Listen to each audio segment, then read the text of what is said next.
Hi everyone, welcome back. I thought I would do I suppose just like an update, a pregnancy update. Just all about my second trimester. I did one about my first trimester, and I wanted to do one for my second. I'm not even in my second trimester anymore. I am now 33 weeks. It's just mad. I have really not been very well the last few weeks, and Max has not been well. Harry then got ill.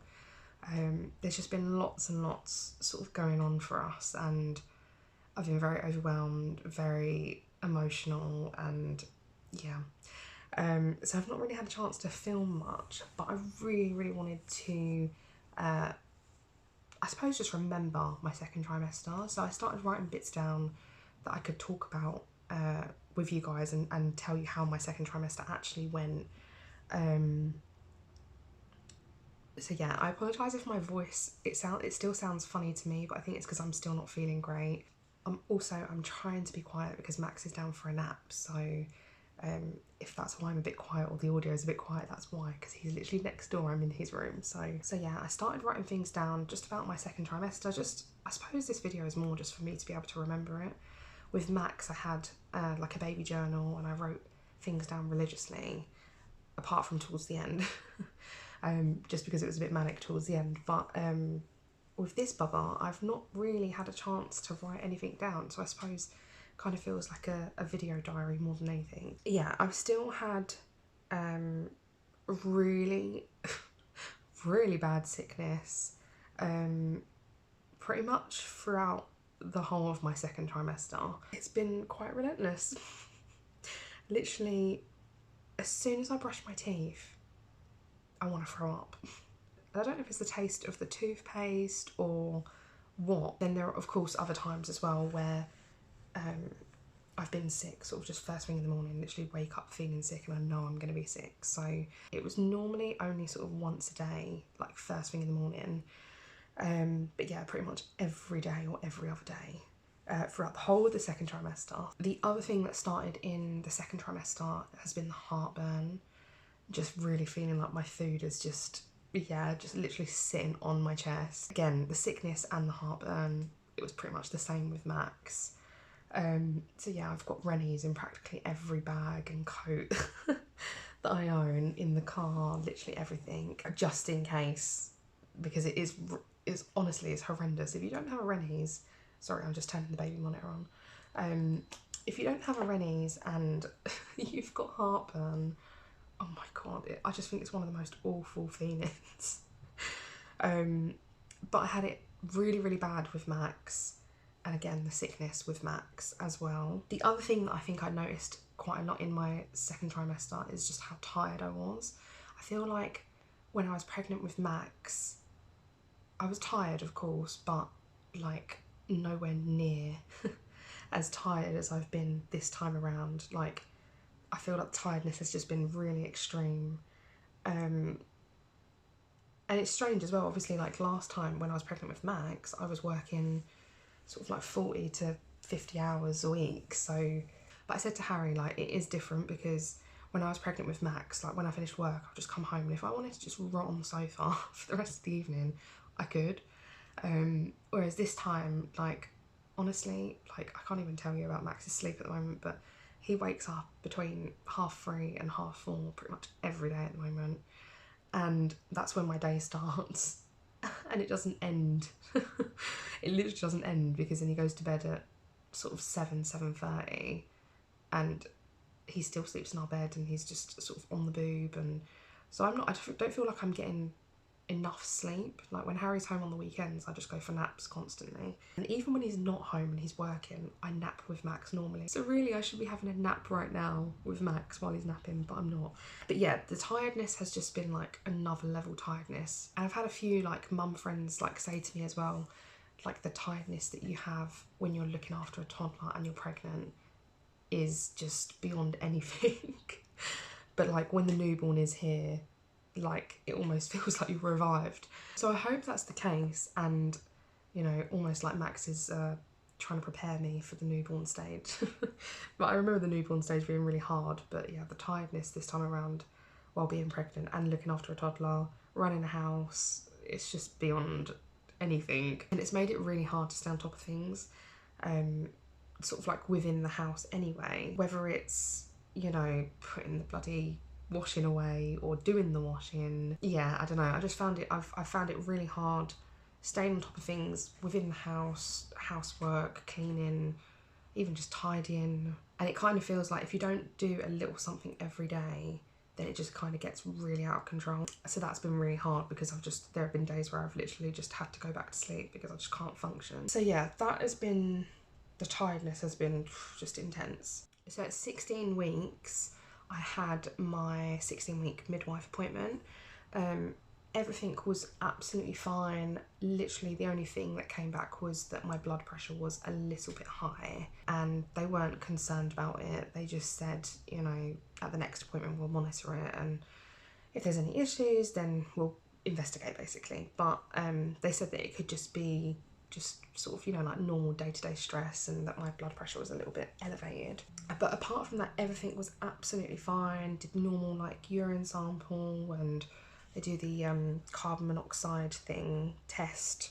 So that was obviously all fine as well. They also listened in for baby as well with like a handheld Doppler. Harry actually was able to come to this appointment, but it was really nice being able to like all be together and listen to the baby's heartbeat as well. So yeah, that was all fine. And then she measured my bump as well, and she said that he was measuring sort of normal. So I think the only thing that's been different this pregnancy has been that I've actually had a consultant involved, which was, I mean, I was not expecting it at all. And the reason for that is just because in my booking appointment, me and my midwife had spoken about my mental health. I don't really feel like I've touched too much on my mental health, I suppose just like on my social media or anything like that.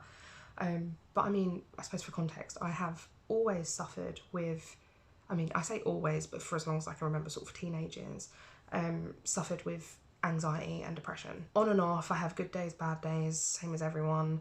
I've never had to be sort of like medicated for it or anything like that. But I had perinatal mental health team involved in my postpartum journey with Maximus. And that was just to have the support there. I had a lot going on during my pregnancy with Max, and it was a really stressful time, and yeah, I wanted to make sure the support was there. And this time around, I actually said to my midwife, please can we just put the support in place? I suppose I'm just kind of trying to be a bit proactive, and just get the support there just in case. So because that referral was done for the mental health team, I had a consultant appointment. So it was just like a telephone appointment, and the telephone appointment that I had was actually not what I expected at all. I actually thought it was just for, originally it was supposed to be for my mental health, and he was just checking in to find out if I'd heard from the team and what support they were putting in place and things like that. But I actually hadn't heard from the mental health team at this point when he had called me. And then he basically started talking about a load of different stuff, again, really unexpected. So one of the things he was talking about was like having a diabetes test, and the fact that my BMI is like 1 point over the like recommended. So he was saying, you know, there's a higher chance of me having diabetes, and there's a higher chance of me potentially having a C-section. There was a load of different stuff, potentially not having a home birth. For those of you that know, I had a home birth with Maximus. I will do a birth story at some point, add it to the list. But yeah, he started talking about C-section. Take it in mind, I think I was only about 18 or 19 weeks pregnant. So yeah, I mean, I was kind of really taken back. And then he started talking about having growth scans, and yeah, there was just like a load of like unexpected information in the telephone call, and I came out feeling really deflated, overwhelmed. I started crying. Obviously I called Harry. Harry was at work at the time because it was a telephone appointment, so I called Harry, and I was just kind of like, I don't really know how to take all of this. Like, I don't understand where this has come from. And again, for context, my BMI was actually higher when I was pregnant with Max, and I had none of this, no intervention, literally nothing. Happy. Out, please. Happy. Happy. Happy. Happy. Happy. Baby. Baby. Baby, where's your baby? I think he's in Mummy's bedroom. Max woke up from his nap, so he has joined us. I don't even know where we was at. I had to take him down for a snack and drink and yeah, everything. So Sultan said basically a load of stuff that I really wasn't expecting. And yeah, I remember just like after the telephone just feeling really deflated and overwhelmed with it, like all, and I suppose just feeling like really unsure of myself as well. I'm gonna keep getting distracted now, I know it. I've also heard a lot of, I suppose, just like scary induction stories, and that was the other thing he spoke about, being induced early. Oh, and he also said that potentially I would have a small baby or a really large baby.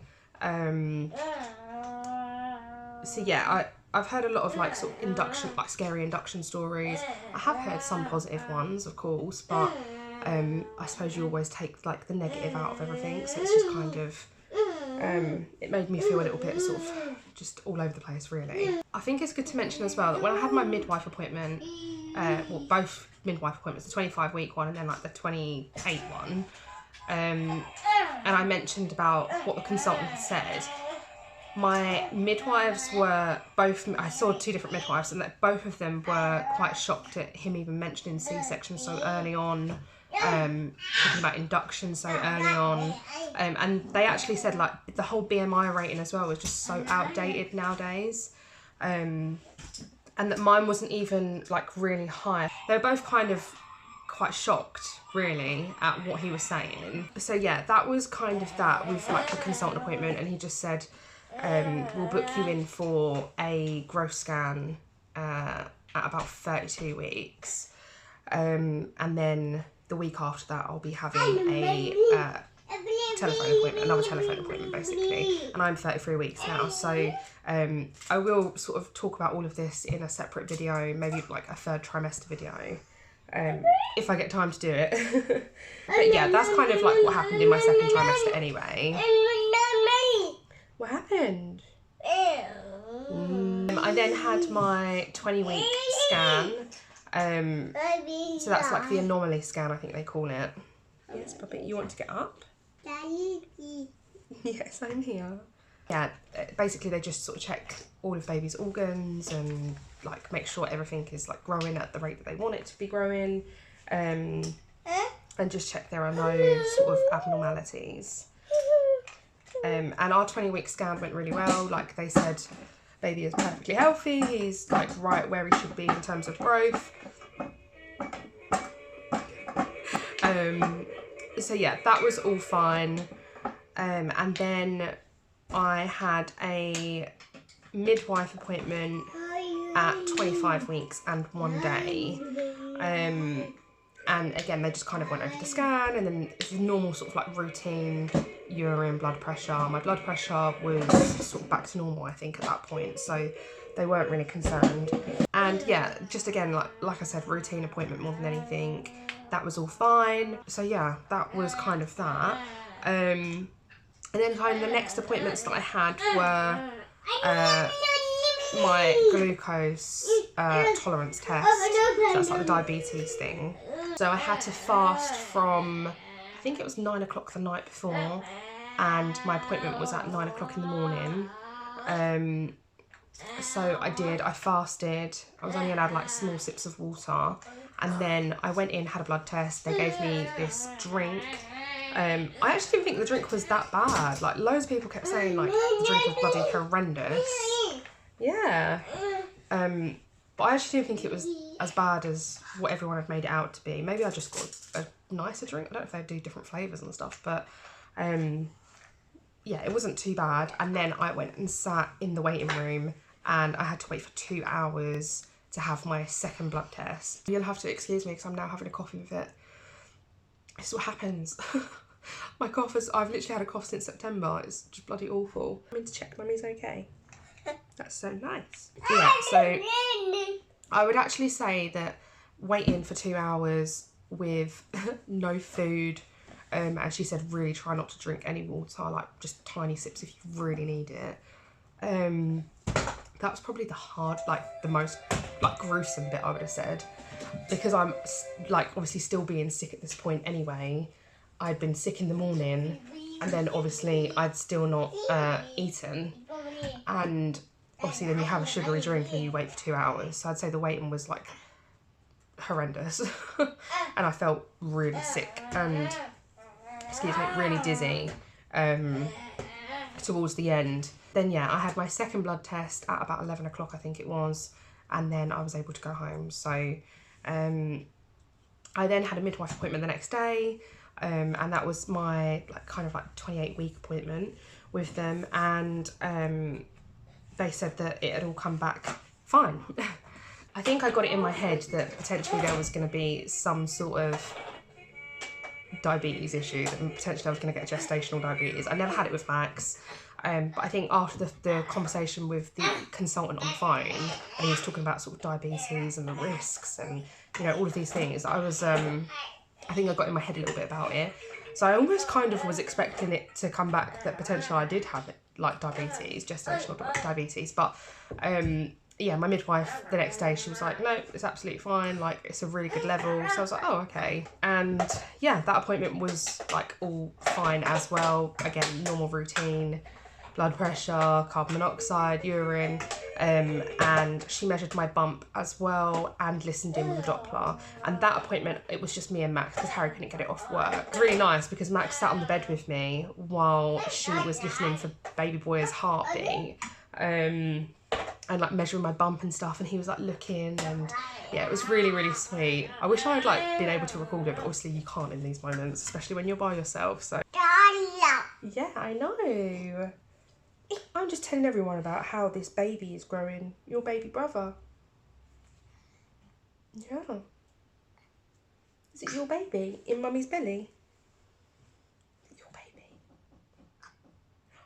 What's that noise? Yeah. Yeah? Yeah, I know. Yeah, I love you. I love you so much.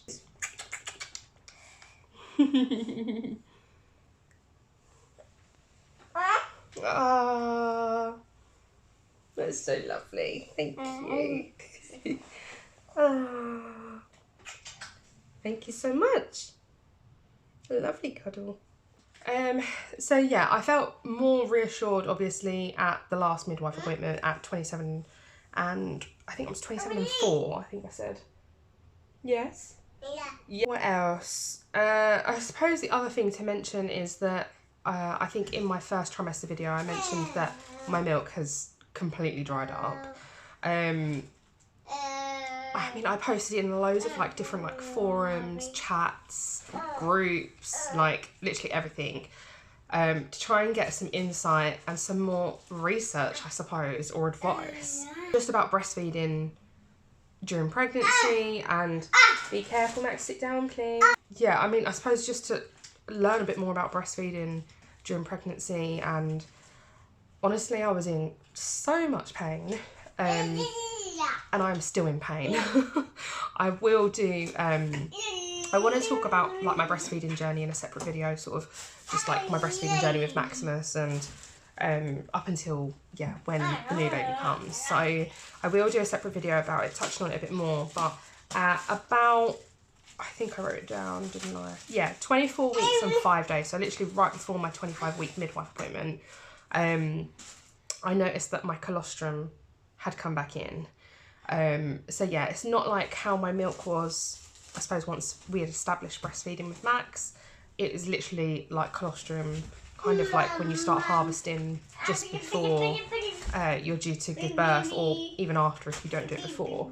So yeah, my colostrum came back in, and honestly I kind of thought like, oh my gosh, great, like I'm not going to be in pain anymore. But quite honestly, it has been excruciating to feed or dry nurse, whatever you want to call it at this point. I don't really know what to call it at this point, Max, because yeah, it's just, the only way I can describe it is it feels bloody cheese grater. Sometimes it's absolutely fine, other times it's not. And from everything that, like all the research that I've done, from people that have spoken to me, people that have reached out, everyone has said it is hormonal because I am pregnant. So, I mean, I've been using lanolin nipple cream and obviously it helps for a little bit, but as soon as he goes on, it has been painful. Loads of people have said to me as well, like, why don't you just stop? And honestly, it's just not what I want to do. I really want to try and tandem feed both the boys. So, yeah. And also, it's Max's comfort. Like, he's only, 17 months at the moment. And I really want to just do it for as long as possible, really. So, stopping is not an option. Some people have said maybe try and cut down the feeds, but he only feeds to go to sleep. So I don't have another way of getting him to sleep. I actually even tried to reintroduce a dummy just to save my nipples a little bit of the pain, but he doesn't know what to do with it, he doesn't like it, and it's not really the worst thing that he doesn't have it. The thing that we have introduced is a bottle of cow's milk. So we have like warm cow's milk before bed. It's only really of a night time. Sometimes he refuses it, sometimes he takes it. One gets stuck in sticky mud, so that leaves 4. I don't know what I was saying, guys. I think I was talking about breastfeeding, but yeah, I mean, as far as I suppose my understanding of it is just that my milk will now come back in when the baby is actually born a few days after or whatever. So, other thing to mention is that my sciatica got extremely bad in the second trimester. It just out of nowhere. It's not like anything had changed like drastically. Obviously I'd only just started getting like a little bit of a bump and, you know, stuff like that. So I was quite shocked at how bad my sciatica got. I actually went to the GP a couple of times. Obviously there's not really a lot that they can give you when you're pregnant, like generally. But I did get referred for physiotherapy, and I have been attending sort of appointments every 2 weeks. But yeah, the lady that I see for physio, she's really lovely. She's given me a few exercises to loosen the sciatic nerve and make me a little bit more comfortable during pregnancy. And it has actually gotten a lot better than what it was. I wouldn't say it's gone, obviously, but a lot better than what it was like in the second trimester. So yeah, and I'd say the last thing that I can really say about like the second trimester is just how emotional I've been. If you know me already, you'll know that I am a very emotional person. I'm a massive empath, and yeah, I feel things really, really deeply, I think. And I feel like pregnancy just heightens it. It heightens it even more for me because I'm just so hormonal and there's just so much going on. And like I say to Harry, like, especially when I'm like extremely emotional, I'm like, I'm so emotional. And he's like, Rihanna, you're already an emotional person. And I'm like, but it's worse. But yeah, I mean, it's just a lot more intense for me when I'm pregnant. It was the same with Max and it is the same with this baby. So yeah, extremely emotional and just about, I mean, it doesn't even have to be anything that's, I suppose, crazy that's happened, or, you know, like any really big events or anything. Like some days I'll just look at Max and just burst into tears and I'm like, oh, he's not a baby anymore, like he's a toddler and, you know, he's doing X, Y, and Z, and I'm like, what if he doesn't need me when he's older, and, you know, things like this. I suppose everyone has fears and, you know, whatever, but yeah, very, very emotional. Yeah. I love you. I love you. I love you too. Yeah. Are you giving Mummy kisses? Ah, thank you. It's Max's baby. Little baby. You give him pat pat? Sorry, I keep getting distracted with Max. We're playing with babies now. I would say one of the things that I've been most emotional about is the mum guilt. I feel like I have mum guilt on the best of days, and then since I've been pregnant, it's just been so intense.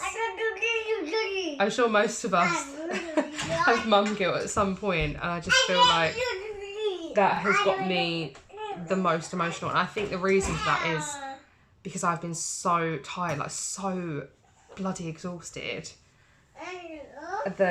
and so unwell as well. Like I think it's good to note, like from kind of September until now, I've had like illness after illness after illness. My immune system is just so weak. So I've been unwell, tired, just, yeah, absolutely exhausted, growing a baby, looking after a toddler.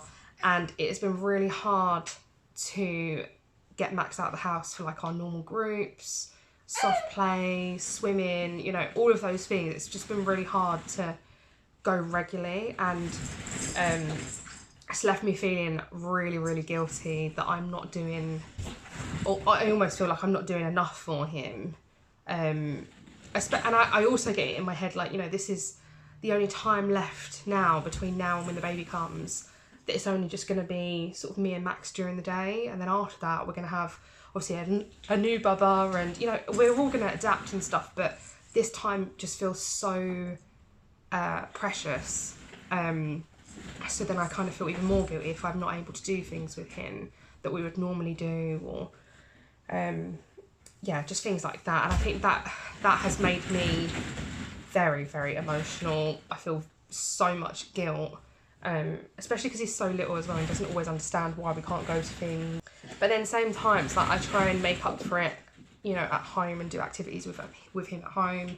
We go to the garden, we go to the duck pond, you know, things like that. But yeah, we've had so much illness between the three of us. So yeah, I mean, I've felt quite a lot of guilt about not getting him out and doing things with him as well. So I'd say the other reason that I've been, I suppose, a bit up and down in terms of like my mental health and my mood and things like that, is I've actually not seen my family a lot. So I don't live like really, really close to my family, but my family have also been like poorly and stuff. We've been poorly, so I don't want to get ill, I don't want Max to get ill, because then we can't go to something the week after, you know, things like that. And this pregnancy has actually felt quite isolating in terms of that. And it's the same with like friends and stuff, obviously, where I'm so tired I can't always get out to things, and like my friend Millie, like normally we see each other sort of, well, we used to see each other sort of every week to 2 weeks, and